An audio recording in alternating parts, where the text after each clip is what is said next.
नमस्कार छात्रों, आज की कक्षा में आप सभी का स्वागत है। मैं डॉक्टर ओम प्रकाश आर्य, असिस्टेंट प्रोफेसर, संस्कृत विभाग, महाराजा कॉलेज, वीर कुंवर सिंह विश्वविद्यालय आरा, शुकनासोपदेश के एक नए अनुच्छेद के साथ आपके समक्ष उपस्थित हूँ। आइए, जितना हम लोगों ने पढ़ा है उसके आगे पढ़ना आरंभ करते हैं। गद्यांश अनुच्छेद आपके समक्ष है। इसको हम लोग इस तरह से पढ़ेंगे।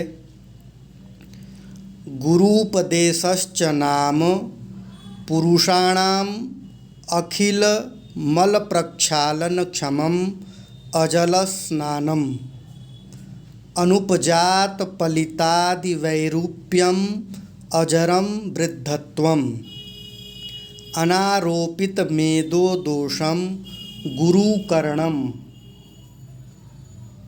असुवर्ण विरचनम अग्राम्यम कर्णाभरणम अतीत ज्योतिरालोकः नोद्वेगकरः प्रजागरः।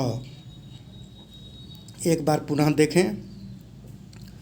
गुरूपदेशश्च नाम पुरुषाणाम अखिल मल प्रक्षालन क्षमम अजल स्नानम अनुपजात पलितादि वैरूप्यम अजरम वृद्धत्वम अनारोपित मेदो दोषम गुरुकरणम असुवर्ण विरचनम अग्राम्यम कर्णाभरणम अतीत ज्योति आलोकः नोद्वेगकरः प्रजागरः। इस तरह से इसका हम लोग पाठ करेंगे। अब हम लोग इस अनुच्छेद का अर्थ इस प्रकार से करेंगे। गुरूपदेशश्च नाम। गुरूपदेशश्च का अर्थ होता है गुरु का उपदेश। नाम, यह निपात यहाँ पर प्रयुक्त किया गया है, निपात है। यहाँ स्नेहपूर्वक संबोधन के अर्थ में इस नाम पद का प्रयोग किया गया है। गुरूपदेशश्च नाम अर्थ है वस्तुतः गुरु का उपदेश पुरुषाणाम अखिल मल प्रक्षालन क्षमम। पुरुषाणाम षष्ठी बहुवचन, मनुष्यों के, पुरुषों के, अखिल अर्थात समस्त, संपूर्ण, मलों को, प्रक्षालन क्षमम धोने में समर्थ, अजलम स्नानम, अजलम जल रहित, स्नानम स्नान है। फिर आगे कहते हैं अनुपजात पलितादि वैरूप्यम अजरम वृद्धत्वम। श्वेत केशतादि कुरूपता से उत्पन्न न होने वाला। अनुपजात का अर्थ है उत्पन्न न होने वाला, अनुत्पन्न। किससे अनुत्पन्न? तो कह रहे हैं पलितादि वैरूप्यम। पलितादि, पलित का अर्थ होता है बालों के पकने को कहते हैं। तो श्वेत केशता आदि वैरूप्य, कुरूपता से रहित और बुढ़ापे से रहित, अजरम बुढ़ापे से रहित, वृद्धत्वम वृद्धत्व है। फिर आगे कहते हैं अनारोपित मेदो दोषम गुरुकरणम। मेद का अर्थ होता है चर्बी। चर्बी में वृद्धि आदि दोषों के आरोपण से मुक्त, गुरुता अर्थात महत्ता प्रदान करने का साधन है। असुवर्ण विरचनम। असुवर्ण, स्वर्ण का अर्थ होता है सोना, असुवर्ण का अर्थ होता है बिना सोने का। बिना सोने का बना हुआ अग्राम्यम कर्णाभरणम, उत्कृष्ट अग्राम्य कर्णाभूषण है। फिर कहते हैं अतीत ज्योति आलोकः। भौतिक ज्योति से रहित प्रकाश है। गुरु का उपदेश ज्योति से अतीत अर्थात नेत्र ग्राह्य नहीं है, उसे बुद्धि ही ग्रहण कर सकती है। अर्थात भौतिक ज्योति से रहित वह प्रकाश है। और कैसा है गुरु का उपदेश? तो नोद्वेग करह प्रजागरः, तथा उद्वेग बेचैनी न उत्पन्न करने वाला प्रजागरः जागरण है। प्रस्तुत पद्य में थोड़ा सा विस्तार से हम लोग इसको पद्य मैंने कहा गद्य में थोड़ा विस्तार से अब हम लोग इसको समझेंगे। इसके लिए पहले हम लोग मूल गद्यांश पर आ जाते हैं, अनुच्छेद पर आ जाते हैं। यहाँ पर इस अनुच्छेद में गुरु के उपदेश की महत्ता को प्रस्तुत करते हुए कहा गया है कि जिस प्रकार जल से स्नान करने से शरीर का मैल पूरी तरह धुल जाता है, उसी प्रकार गुरु का उपदेश भी काम क्रोध आदि मानसिक विकारों को दूर करने में समर्थ स्नान ही है, एक तरह का स्नान ही है। अंतर इतना है कि यह स्नान जल के बिना ही हो जाता है। इसी प्रकार यहाँ अनुच्छेद में कहा गया, अनुपजात पलितादि वैरूप्यम अजरम वृद्धत्वम।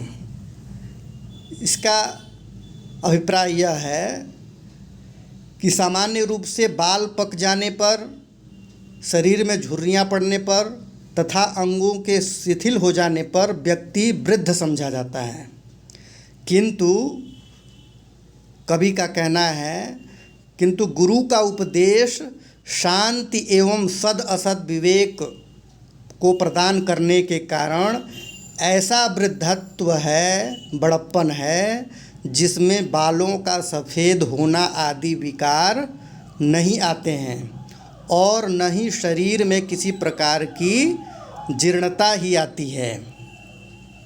श्वेत केशता आदि विकारों का न होना तथा जरा का न होना इस वृद्धत्व का वैशिष्ट्य है। शास्त्रों में वृद्ध 4 प्रकार के माने गए हैं।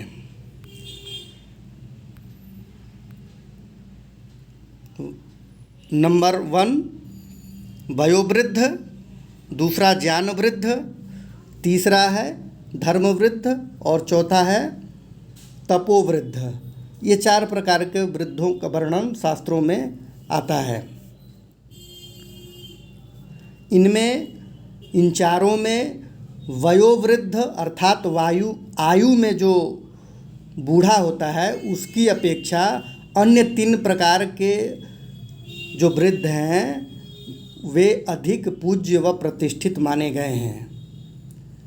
कालिदास कुमार संभव में कहते हैं, न धर्म वृद्धेषु वयः समीक्ष्यते, अर्थात धर्म वृद्ध लोगों में आयु नहीं देखी जाती। इसी तरह से महर्षि मनु अपने ग्रंथ मनुस्मृति में कहते हैं, न हायनैर न पलितैर न वित्तेन न बंधुभिः ऋषयंश्चक्रिरे धर्मम यो नूचानः सनो महान। अर्थात ऋषियों ने धर्म की स्थापना की, जो उसका पालन करता है वह महान होता है। फिर आगे कहते हैं, विप्राणाम ज्ञानतो ज्येष्ठ्यम, ब्राह्मणों में विप्रों में जो ज्ञान से बड़ा होता है, वृद्ध होता है, उसे ज्येष्ठ, उसे बड़ा कहा गया है, माना गया है। फिर आगे कहते हैं मनुस्मृति में ही, न तेन वृद्धो भवति ये न अस्य पलितम शिरः यो वै युवा अपि अधीयानः तम देवाः स्थविरम विदुः। इस तरह से बताया गया है, वृद्धों की श्रेष्ठता बताई गई है, कौन किससे वृद्धों में श्रेष्ठ होता है। पुनः हम वापस गद्यांश की ओर लौटते हैं। अब आगे इसमें गुरु के महत्ता को बताते हुए कहा जा रहा है, गुरु के उपदेश की महत्ता को बताते हुए कवि का कहना है, अनारोपित मेदो दोषम गुरु कर्णम, कि चर्बी के चढ़ने से, चर्बी के बढ़ने से मनुष्य में गुरुता अर्थात स्थूलता, मोटापा आ जाता है, किंतु गुरु का उपदेश मेदो दोष के बिना ही, मोटापे के बिना ही गुरुता अर्थात महत्ता प्रदान करता है। आयुर्वेद में मेदो दोष को एक असाध्य रोग बताया गया है। इसमें यह रोग व्यायाम न करने से, दिन में सोने और कफ कारक भोजन करने वाले मनुष्य का अन्न रस स्नेह के कारण प्रायः चर्बी को बढ़ा देता है। अतः मेद के बढ़ जाने के कारण, मेद से मार्ग के रुक जाने के कारण दूसरे धातु, शरीर के दूसरे धातु पुष्ट नहीं होते, जिससे मनुष्य सभी कर्मों में अशक्त होता हुआ क्षुद्र श्वास, तृषा, मोह, निद्रा, गले में घुरघुराहट, अवसाद, क्षुधा, स्वेद और दुर्गंध से युक्त एवं क्षीण बल वाला हो जाता है। मेद के बहुत बढ़ जाने पर अचानक वायु आदि शरीरस्थ तत्व भयंकर विकारों को उत्पन्न कर शीघ्र ही मनुष्य के जीवन को नष्ट कर देते हैं। फिर आगे गुरु के उपदेश की महत्ता को बताते हुए कहा जा रहा है कि असुवर्ण विरचनम अग्राम्यम कर्णाभरणम, गुरु का उपदेश तो स्वर्ण निर्मित न होने पर भी अत्यंत सुंदर कर्णाभूषण है, क्योंकि कर्ण गोचर होने के साथ ही यह चित्त को सुशोभित भी करता है। सोने से बने आभूषण में तो कलात्मकता के अभाव में अथवा कफ चढ़ जाने से ग्राम्यता दोष आ जाता है, किंतु गुरु के वचन अश्लीलता रूप ग्राम्य दोष से सर्वथा मुक्त होते हैं। फिर आगे गुरु के उपदेश को बताते हुए इस गद्यांश में कहा जा रहा है, अतीत ज्योति ही आलोकः, गुरु का उपदेश ज्योति से अतीत अर्थात नेत्रग्राह्य नहीं होता है, नेत्रग्राह्य नहीं है। गुरु के उपदेश को तो बुद्धि ही ग्रहण कर सकती है, अथवा यह ऐसा आलोकः प्रकाश है, गुरु का उपदेश ऐसा प्रकाश है जिसकी चमक सूर्य, चंद्र आदि ज्योतियों से भी बढ़कर है। कहने का भाव यह है कि सूर्य का प्रकाश दिन में ही रहता है तथा चंद्रमा आदि नक्षत्रों का प्रकाश रात में, किंतु गुरु के उपदेश से प्राप्त ज्ञान प्रकाश तो सदा प्रदीप्त रहता है। और आगे गुरु के उपदेश की महत्ता को बताते हुए कहते हैं, नोद्वेग करह प्रजागरः, अर्थात प्रजागरः माने जागरण, रात्रि जागरण सदा उद्वेगकर होता है, उद्विग्नता या बेचैनी पैदा करने वाला होता है, किंतु गुरु का उपदेश ऐसी जागृति है, ऐसा जागरण है जिससे शरीर को बेचैनी या थकावट नहीं होती। यह जागरण जीवन के प्रत्येक पग में सावधानी प्रदान करके उद्वेग को समाप्त करने वाला होता है। इस तरह से मैंने थोड़ा विस्तार पूर्वक आप लोगों को समझाया। अब इस गद्य के अंतर्गत आए हुए जो पद हैं उन पदों के समास आदि विग्रह, प्रकृति प्रत्यय आदि को समझते हैं। सर्वप्रथम नाम पद से आरंभ करते हैं। नाम जैसा कि मैंने आपको बताया आरंभ में कि यह नाम निपात है। यहाँ पर स्नेहपूर्वक संबोधन के अर्थ में प्रयोग हुआ है इस पद का। अगला पद है अखिल मल प्रक्षालन क्षमम। इसका विग्रह होगा अखिलाश्च ते मलाः अखिल मलाः, कर्मधारय समास। अखिल मलानां प्रक्षालनम अखिल मल प्रक्षालनम, षष्ठी तत्पुरुष समास। फिर अखिल मल प्रक्षालने क्षमम, अखिल मल प्रक्षालन क्षमम, सप्तमी तत्पुरुष समास। अगला पद है अजलम। इसका न जलम अजलम भी कह सकते हैं या जलम बिना, इस तरह से भी विग्रह कर सकते हैं, द्वितीय तत्पुरुष। अगला पद है अनुपजात पलितादि वैरूप्यम। इसका विग्रह होगा न उपजातम अनुपजातम, नए समास। अनुपजातम पलितादि वैरूप्यम यस्मिन् तत्, अनुपजात पलितादि वैरूप्यम,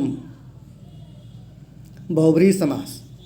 वैरूप्यम का विग्रह करेंगे विगतम रूपम यस्मात् विरूपम, बहुव्रीहि। विरूपस्य भावः वैरूप्यम, विरूप से स्यय प्रत्यय करके वैरूप्य पद बनता है। अगला पद है अजरम। जरसम बिना अजरम, द्वितीय तत्पुरुष। अगला पद है अनारोपित मेदो दोषम। इसका विग्रह होगा न आरोपितः अनारोपितः, नए समास। अनारोपितः मेदो दोषः येन तद अनारोपित मेदो दोषम, बहुव्रीहि समास। फिर अगला पद है गुरु कर्णम। इसका विग्रह होगा न गुरुः अगुरुः, नए समास। अगुरुम गुरुम करोति इति गुरु कर्णम, गुरु से उंग प्रत्यय अभूत तद्भावे उंग से करेंगे और क्री से ल्युट प्रत्यय करके कर्ण पद बनेगा। अर्थ हो जाता है गुरु कर्णम का स्थूलत्व व महत्ता प्रदान करने वाला। अगला पद है असुवर्ण विरचनम। सुवर्णेन विरचनम सुवर्ण विरचनम, तृतीया तत्पुरुष समास। न सुवर्ण विरचनम यस्मिन् तद असुवर्ण विरचनम, बहुव्रीहि समास। अगला पद है अग्राम्यम। ग्रामस्य इति ग्राम्यम, ग्राम पद से यत करके ग्राम्य पद बनता है। न ग्राम्यम अग्राम्यम, नए समास। अगला पद है कर्णाभरणम। कर्णस्य आभरणम कर्णाभरणम अथवा कर्णाय आभरणम, इस तरह चतुर्थी तत्पुरुष समास करके चतुर्थी में भी विग्रह कर सकते हैं, षष्ठी में भी कर सकते हैं। फिर अगला पद है अतीत ज्योति। अतीतम ज्योति यस्मात् सह, बहुव्रीहि समास। फिर है आलोकः। आसमन्ताल्लोकयति पदार्थान। आ उपसर्ग पूर्वक लोक धातु से घय प्रत्यय करके यह पद निष्पन्न होता है। अगला पद है उद्वेग करः। उद्वेगम उद्गतो वेगः अस्मात् इति उद्वेगः।